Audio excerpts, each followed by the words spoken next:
我为了李家，那是鞠躬尽瘁，一片丹心呐！这世泽墨用料与李墨传统不同，尤其这玉标胶，因不是李墨常用之物，先前存料不多。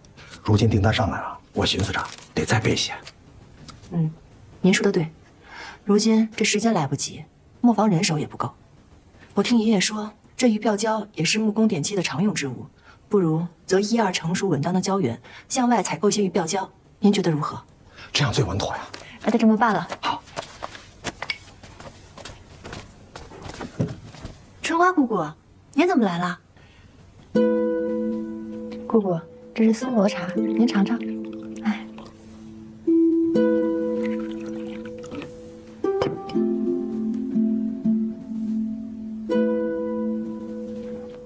姑姑，你我姑侄2人没什么见外的，有什么你直说吧。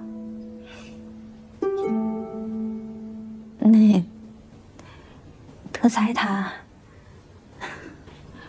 想回李墨继续做事。真娘，你别误会，我知道你心里的顾忌，我也没有真的原谅他。他找我来找你说情，我犹豫了很久，我也不想给你再添麻烦。可自打上次事件之后，我冷眼看着他确实老实乖顺了不少。我心想，与其困在家里面胡思乱想，那还不如给他一份磨坊的活计，好安安他的心。姑姑，您是我的长辈，按理说我不该在您面前议论是非。但姑父的事情，这之前都是我亲眼看到的。他之前那般骗你，如今又逼得我们给他一个机会。说实在的，我这心里啊，确实不好受。我又何尝不憋屈呢？可德才到底是润哥的爹，我不忍心润哥看着他爹成日困在家里，就这么窝窝囊囊的活着。润哥现在还小，无知无觉的倒也没什么，可等他再大一点呢，那难免要被人戳脊梁骨的。既如此，那便让他来吧。真的？如果你一时半刻也摆脱不了他，不若就把他放在磨坊里，牢牢地看着他，让他先从最底层的磨工开始做起，搓磨他的性子。若是日后真的有了悔改之心，想好好做磨，我再跟景东叔商量如何安置他。谢谢你，真阳。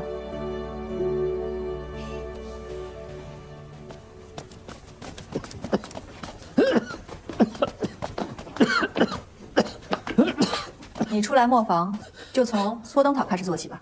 如今是磨坊制磨，灯草用量也大，你在这里挨不着烟熏，倒也用不着费多大的力气。真娘，这个活儿对我来说是不是多少有那么点儿大材小用了？你看我去帮着和磨，要不我去管库房也。在磨坊，你应当叫我真掌事。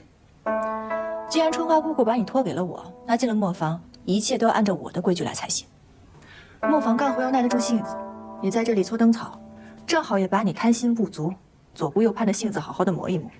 这磨好了，日后制磨的每一步，我愿意带你一一尽力。可若是被我发现你有一丝的异心，别说是磨坊，整个李家都不会给你留一处余地。姑父，我说的话，你可听明白了？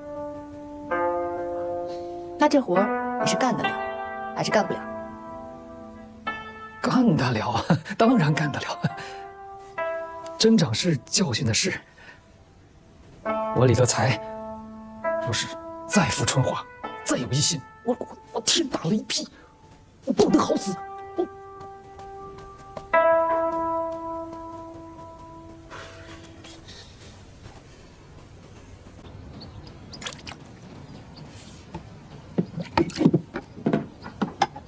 你就放心吧，我的胶啊，绝对没问题。这怎么又验一遍呀？验一遍有什么问题吗？没问题，没问题。真掌事，这些胶啊，都是按照少管事的要求制备的，自家养的鱼，刚出水就取标炼胶。这徽州方圆百里啊，您打听打听，您都找不到比我这更好的胶。掌柜有所不知，我们李墨收胶呀，向来是一桶不漏，总要交替查验，我们才安心，不是？那是，那是，入库吧。包您满意。来，单子给我。跟我来盖章。好嘞。这边。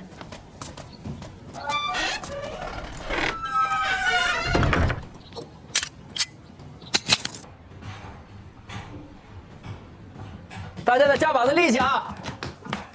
口糟其实还不错。小凤，你这墨得和匀啊，这10把的劲儿啊！真娘，这墨估计得合上1夜，你要不回去睡会儿，早上再来验收。哎，不行了，我不踏实，我还是跟你们一起吧。今天雨季来的早一些，这胶放不住。各位辛苦大家啊，得连夜赶工啊，劳烦大家再使点劲儿。好。这里的气味实在难闻，你待在这也是等，要不你进里面去，好了我叫你。行，那我先进去待会儿，一会儿来替你。好，辛苦了，这个人哥。放心。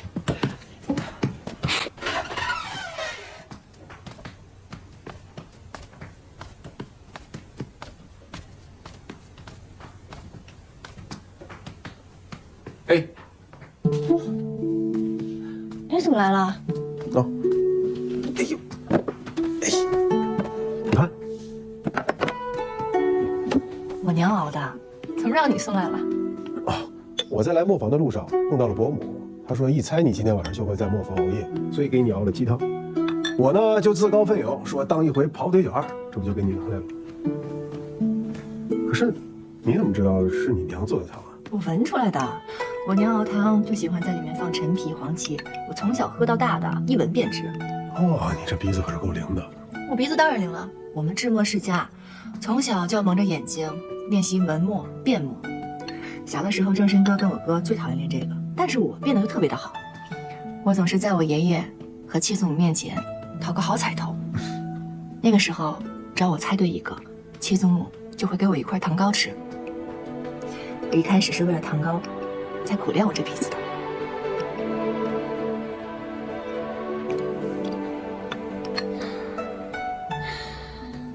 等七祖母醒了以后，我就把一元墨和世泽墨拿去给他看看，到时候再向他讨2块糖糕吃。之前呢有七言古墨和福锦墨，现在又有一元墨和世泽墨，我相信你将来会做出更多更好的墨来，到时候七老夫人全都可以看得到。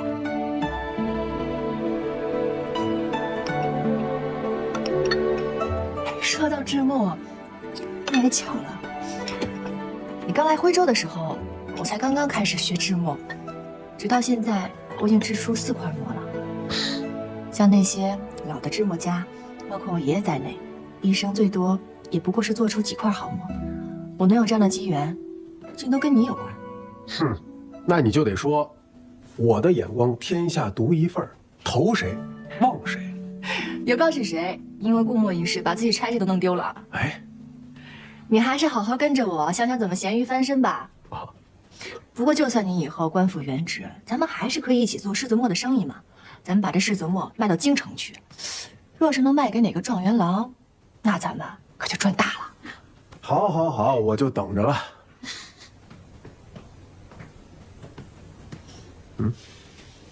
什么味道？哎，啊！大家快停下！快停下！统统停下！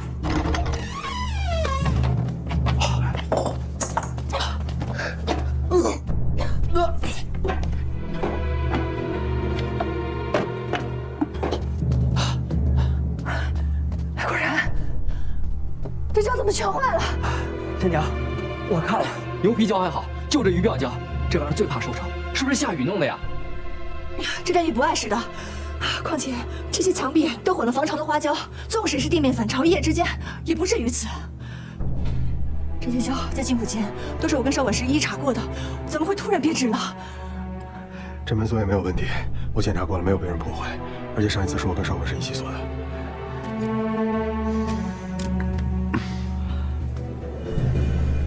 车神哥，启东家，今晚所有河的墨、熬的胶，通通不能倒。还有，今晚河墨的工人们，让他们暂且在这里先住一晚上。这件事情调查清楚之前，务必要保密。放心吧，钥匙给你。真娘，见过诸位族老。齐老夫人病重，家中无长辈坐镇，已经捅出这么大的篓子来。要不是孙氏告知我，恐怕李默毁在你的手上，也未可知。为李默长远计，你把长家名印交出来吧。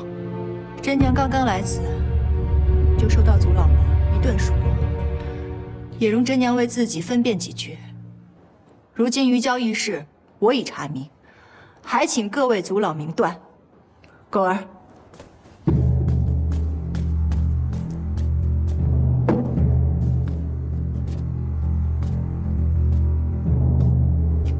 有劳四叔母。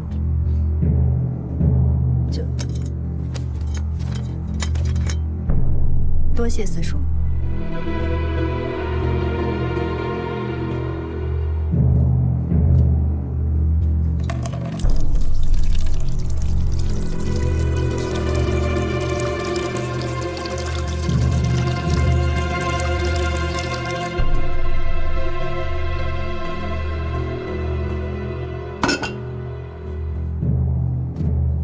诸位族老，请看，这鱼胶一事，是有人对着胶桶动了手脚，换了桶底，却没有做防水。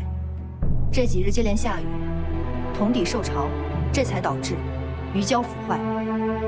真娘，看来真是胶商搞的鬼。这人是谁？抓住了吗？我去抓的时候，此人已经逃跑了。如今事情简明了，鱼胶一事是有人蓄意暗害李家，保不齐还有人里应外合。磨坊那边，真娘已经着人紧急买了鱼胶，全力赶着事则磨，还请各位族老放心。这暗害之人是要抓，可当务之急是得交墨呀。我看得让德才尽快的去收购成木，确保如期交货才是最要紧的。是，金元媳妇儿，还是按照我们商定的法子来吧。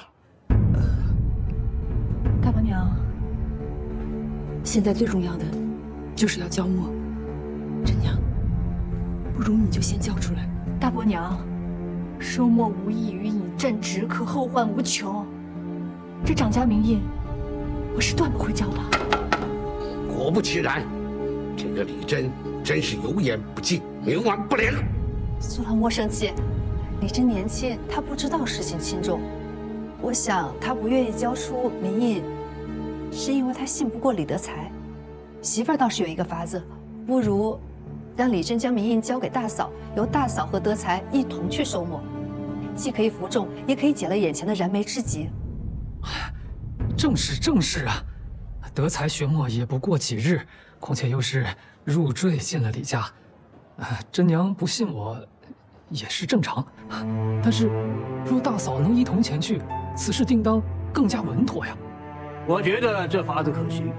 景元媳妇宅心仁厚，在戚老夫人身边最久，正是你来办。德才，哎，你辅佐一下。是。李德才，我真是给你脸了是不是？我不信你，难道你自己不知道为什么吗？你饲养外事在先，又瞒着春花姑姑倒卖生妻敛财。若不是春花姑姑一再苦苦相求，我又怎会放你来磨坊上工？刚来磨坊没有几日，便出了这鱼胶之事。你此等吃里扒外之人，又怎会如此好心对李家？我问你，你跟那些磨商们是不是早就勾结好了，就等着赚李家的银子呢？还是说，这鱼胶一事里应外合之人就是你？啊！李真，你不想交出长家名印，就往我头上扣屎盆子。我虽是一个赘婿，人微言轻，那也不能允许你平白无故的这么冤枉我呀！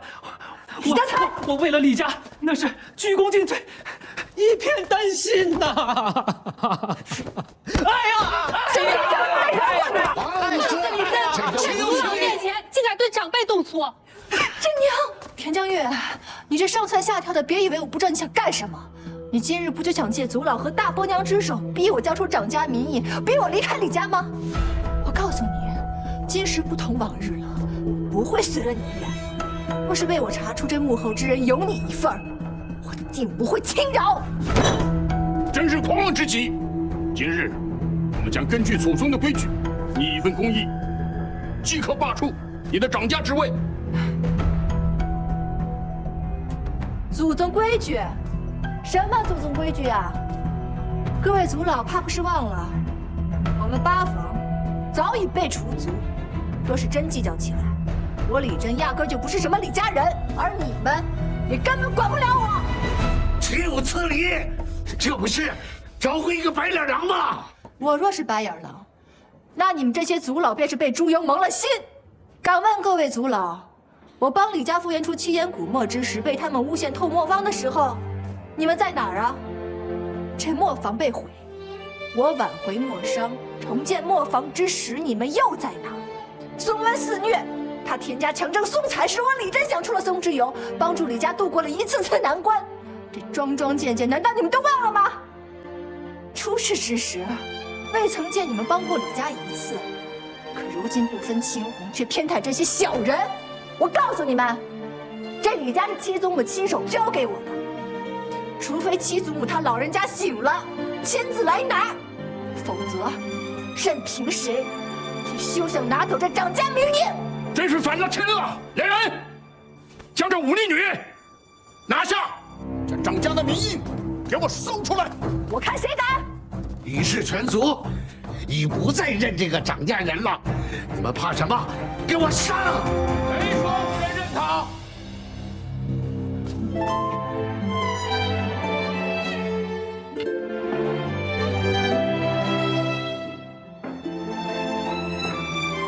秦东叔，您回来了。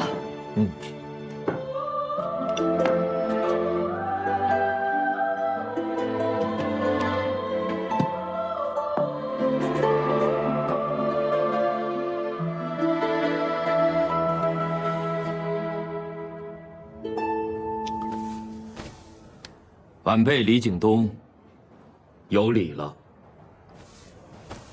各位长辈，请安坐。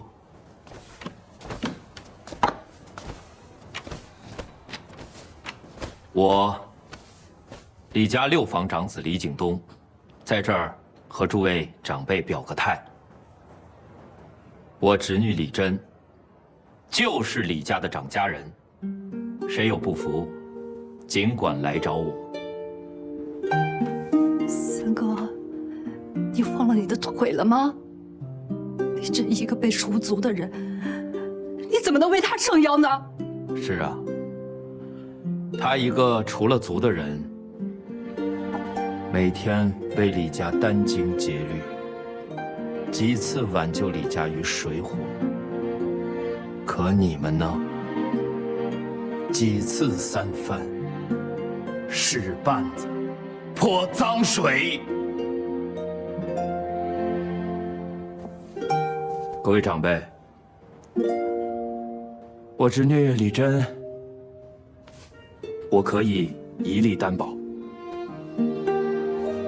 请给她5日的时间，届时一定给大家一个真相，并且给出按时交付订单的法子。诸位长辈，你们觉得可好啊？要是5日之后还没有说法呢？那我便自行退权，绝不会让各位族老为难。